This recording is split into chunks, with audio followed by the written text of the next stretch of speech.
তাহলে তুমি নিশ্চয় তাহলে আমার দাদা ভিক্ষায় চলে যাবে।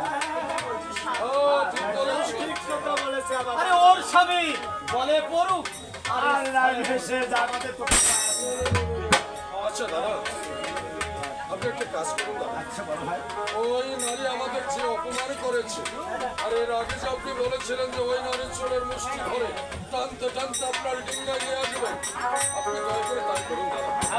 বিলম্বের নাহি প্রয়োজন। আর একজন নারী হয়ে আমাদের পুরুষকে এত বড় অপমান করবে, আরে আমিও তো সেই সত্য করতে পারছি না। তার জানতে দাও, ওই নারীকে ধরে নিয়ে আসুন।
আমাদের কি হয়েছে? আরে আমরা হয়েছি এই রাজ্যের তো কুড়ি, আরে আমাদের নামে কি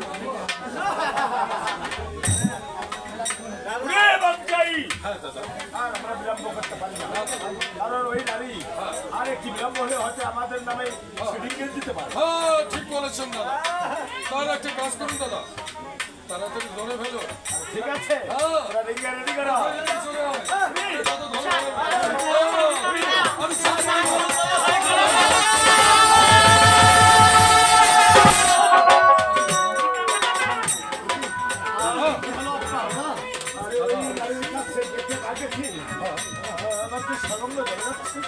কি বলছেন দাদা? আপনি একটু বসেন দাদা। দাদা আমার বিশ্রামের প্রয়োজন রয়েছে। আপনার কি হয়েছে দাদা? আরে আমি কি যেন একটা সারা আমার গায়ে এসেছে।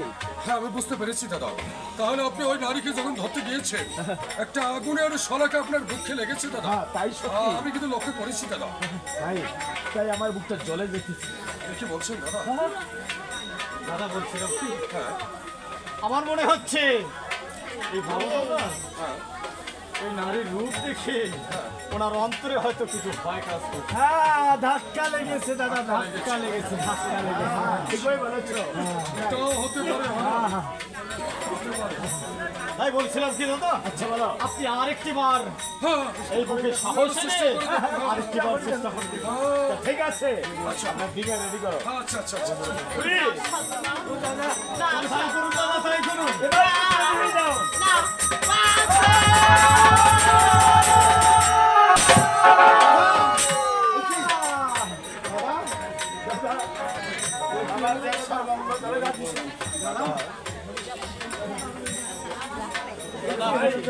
আপনি এখানে ক্ষণকাল বিশ্রাম করুন ভাই। হ্যাঁ দাদা আপনি বসুন দাদা। আমার মনে হয় রাত আমাদের ছোট ভাই, আর তুমি তো আমার ছোট। হ্যাঁ দাদা, আমার মন বলছে ওই নারী কোনো প্রতি ভোতা হবে, কারণ তার ছাড়া আমার বুক জ্বলে যাচ্ছে ভাই। কি বলছেন দাদা? হ্যাঁ তাই আমার যার এই তীব্র সহ্য হচ্ছে না ভাই। আচ্ছা দাদা, তাহলে আমরা একটা কাজ করি দাদা। কি কাজ করতে চাও? আপনার হয়ে আমরা ওই নারীর কাছে আমরা ক্ষমা চেয়ে নিই দাদা। তাই করো ভাই, তাই করো। আচ্ছা ঠিক আছে দাদা। আচ্ছা আসুন দাদা, আমরা সবাই মিলে ক্ষমা চেয়ে নিই দাদা।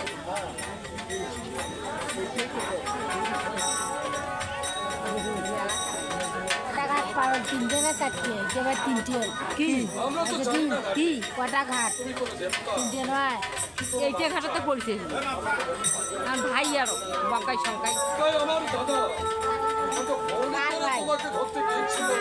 বেপুলে তাই আমার দাদার পুত্র আজকে এখন এই লেখা ভুল স্বীকার করবে করে এখন পরিচয় নেবে এই যখন পেটক থাকতে বেপুলে পেটক থাকতে আমরা বাণিজ্যে গেছি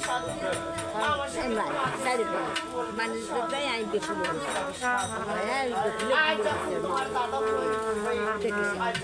ওর কি হয় ভাই বোন ভাই ভাই ভাই বোন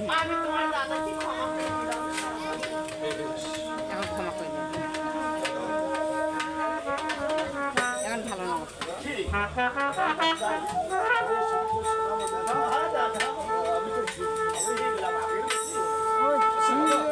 আপনাকে পক্ষে সেরে গিয়েছে। একটি এখন কথা পরিচয় বলতে নেই। চাই দাদা। আচ্ছা আমার মনে বলছে দাদা এই নারী হয়তো কে একটি বাড়ি সতী যান? নারী হতে পারে না। বাড়ি যান হ্যাঁ থাকো ভাত খাবি আর যদি সতী নারী যদি নয় হতে পারে, বিরিয়ানি না বলেন এটা বলেন এই আও করো না যে কোনো জিনিস যদি পুলিগুলো আবার সন্ধ্যাইছে ভাই এটা শুচ্ছে শুচ্ছে ভাত খেতে হ্যাঁ ভাত আর এই নারী খেলা কিরকম ছলো করে চলেছে উজানের দিকে নাহি বলতে নাহি বাজি। ওরাই মাঝি যদি মাঝি বইটা না থাকে আর ছলো করে যদি উজানের দিকে চলে যায় তাহলে অবশ্যই সতী নারী। অবশ্যই হবে দাদা, অবশ্যই হবে। আচ্ছা দাদা, আরে তোরা তো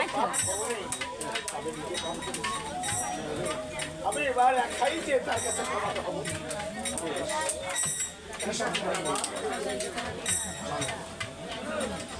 হে দেবী, হে বন্ধু করে দাও প্রণাম সতীর চরণে।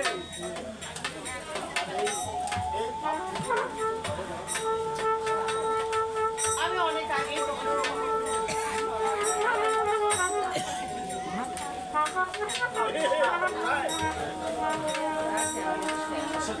এখন পর্যন্ত পরিচয় নেবে আমরা তো ওই নারীকে অনেক অনুভূতিতে বলেছি দাদা। আপনাকে একটি কথা বলতে চাচ্ছি দাদা।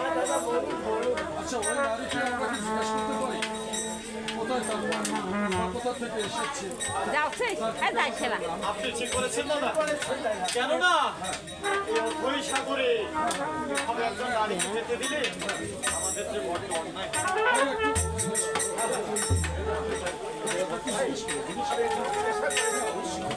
জিজ্ঞেস করবে আর জিজ্ঞেস করলে পরিচয় নেবে আমি তোমার ঘরে চলে অনুরোধ করে বলছি, বলো তো তোমার ওই আমি সেটা বলতে পারবো না সাপ। দেবী, আর আমার ভাঙা মন তোমারই হবে যেতে দিও না সাপ। দয়া করে আমার খেলা একটু তোমার যদি একান্ত বলছেন আমার তাদের অবশ্যই যেতে দিন। বিয়ের রাত্রে আমি হৃদয় হয়েছি ঠিকই সাধু। আমি শ্বশুর শাশুড়ি খেদমত করতে পারিনি, কিন্তু এই মুখে আমি তাদের নাম বলতে পারবো না সাধু। একে বলেছে দাদা, আচ্ছা তুমি যদি তোমার শ্বশুর শাশুড়ির নাম যদি পূর্ণাঙ্গ ভাবে বলতে না পারো তাহলে তুমি ইংরেজিতে বলো, আমরা তাতে বুঝে নেব। ঠিক আছে সাধু, আর যদি শুনতে চাও আর অনুজ্ঞান বলবো আমি অনুমান বুঝতে তুমি হ্যাঁ অবশ্যই অবশ্যই আমরা অনুমানে বলবো। আলো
বাবা হয় সাধু।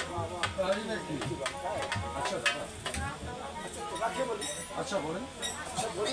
হ্যাঁ হ্যাঁ। আচ্ছা দাদা, আমি কিন্তু বুঝতে পেরেছি এই নারী বলেছে যে মাসে মাসে কল্প ছাড়ে গল্প ছাড়ে রাত্রিতে উজালো করে রাত্রিবেলায় উজ্জ্বল করে শিও নামে তার শ্বশুর মহাশয়। শ্বশুর মহাশয়ের নাম। তাহলে এই নারী শ্বশুর মহাশয়ের নাম হবে কি জানেন দাদা? কি হবে? জোনাকি পোকা। জোনাকি পোকাও তো আমাদের জানা। হ্যাঁ, অন্ধকারে আলু দেয় না ফুসফুস করে। হ্যাঁ, খুব ভালো কথা বলে। তাই তাহলে জিজ্ঞেস করো। হ্যাঁ, জিজ্ঞেস করো। কেউ কোনো নাম ওই, না হবে দাদা হবে। আচ্ছা বলো তো নারী, সাধু তোমার ওই শ্বশুর মহাশয়ের নাম সাধু আমি আগে বলেছি সাধু, আমি তার খেদমত করতে পারিনি ঠিকই, কিন্তু এরকম আজে বাজে কথা বলবে না সাধু। দাদা, আমার তো হয়নি। হয়নি।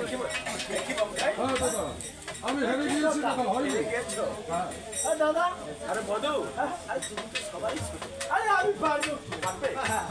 পারবো। আচ্ছা বলো বলো বলো বলো। দাদা, মাসে মাসে গল্প ছাড়ে আর রাত্রিবেলায় উজ্জ্বল করে, আর সেও নামে ওনার শ্বশুর মহাশয়। দাদা, আমার মনে হয় ওর শ্বশুর মহাশয়ের নাম হবে তারাপদ বাবু। হ্যাঁ ঠিক বলেছিস। আরে হতেও পারে না, হতে পারে। হ্যাঁ যাও যাও যাও যাও। দাও না, তুমি জিজ্ঞেস করে দেখলে আমার মনটা ভেঙে দিল। না হওয়া কথা বলবো। আরে না, আমি বলছি যে হতে পারে। ব্যাপারটা খুব ভালো। যাও যাও। দাদা, একটা কথা শুনলাম। আরে না না না, তুমি যাও যাও যাও। সাধু তোমার এই শ্বশুর মহাশয়ের নাম কি? তারা ভগবান। সাধু আমি আগেই জানতাম তোমাদের মাথার সমস্যা রয়েছে সাধু। এরা সাধু, আরে তোমাকে অপমান করেছে তুমি বুঝতে পারোনি। আরে দাদা, আমাকে বলেছি নাকি আমার মাথার সমস্যা? এটা কি বলো অপমান? এটা হয়নি, তোমারটা হয়নি। আচ্ছা দাদা, আপনি না হয় বলুন। আমি বলবো? হ্যাঁ অবশ্যই অবশ্যই। দাদা, এই আমাদের বলতে পারে। আচ্ছা ভাই তুমি বলতে বলবে? ঠিক আছে দাদা, আপনারা সকলে যদি অনুমতি দেন একটু। কারণ আমি তো ছোট মানুষ, তাই ক্ষুদ্র জ্ঞানে আমি একখানা অনুমান করে নিয়েছি। হ্যাঁ অবশ্যই আশীর্বাদ থাকবে তোমার উপরে। মাসে মাসে গল্প ছাড়ে আর রাত্রিতে উজ্জ্বল করে। এত সাধারণ একটা প্রশ্ন। হ্যাঁ সাধারণ তো সাধারণ। পূর্বের সূর্য যখন পশ্চিমে ঢলে যায়, অবশ্যই তাহলে প্রদীপের দরকার লাগে। আর এই অন্ধকারকে দূর করার জন্য অবশ্যই হাসান ভাইয়ের প্রয়োজন।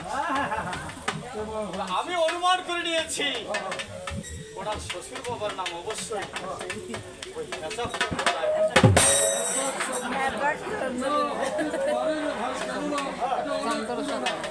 এখনকার ছেলে বলে কিন্তু হেসাগুলাক দেখেনি। আরে আমরা তো অনেক পুরানো, আমাদের তো বয়স হয়েছে। আচ্ছা আচ্ছা আচ্ছা। ভাই যা। ভাই সত্যি কি আপনার শ্বশুর মহাশয়ের নাম মানুষের মধ্যে পড়ে না? মানুষের মধ্যে পড়ে না। তুমি আবার হাঁটছো কেন? তোমাকে তো অপমান করেছে, আর ভাইকে অপমান করলে তো তুমি হাঁটছো। আমি কি কইছে? আচ্ছা মানুষের কথা হয়।